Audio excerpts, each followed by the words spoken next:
ಒಪ್ಪಿಸಲಾಗುವ ನನ್ನ ಶರೀರ.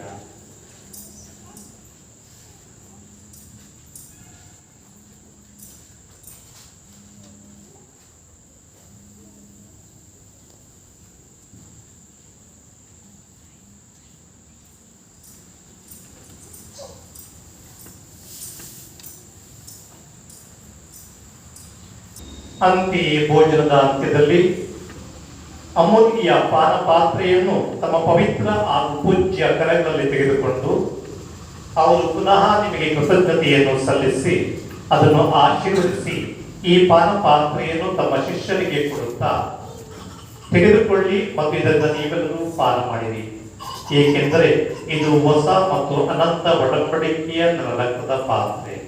ಈ ರಕ್ತವು ನಿಮ್ಮ ಮತ್ತು ಅನೇಕರ ಪಾಪಗಳ ಪರಿಹಾರಕ್ಕಾಗಿ ಸುರಿಸಲಾಗುವುದು. ಇದನ್ನು ನನ್ನ ಸ್ಮರಣೆಗಾಗಿ ಮಾಡಿರಿ.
ಪ್ರಭುವೇ, ಮಹಾರಕ್ಷಕರೇ, ನಿಮ್ಮ ಪ್ರೀತಿಯ ತ್ಯಾಗ ಪ್ರೇಮ ಕಾಣಿಕೆಗೆ ಅಬಲರಾದ ನಮ್ಮಿಂದ ಏನನ್ನೂ ಕೊಡಲು ಸಾಧ್ಯ.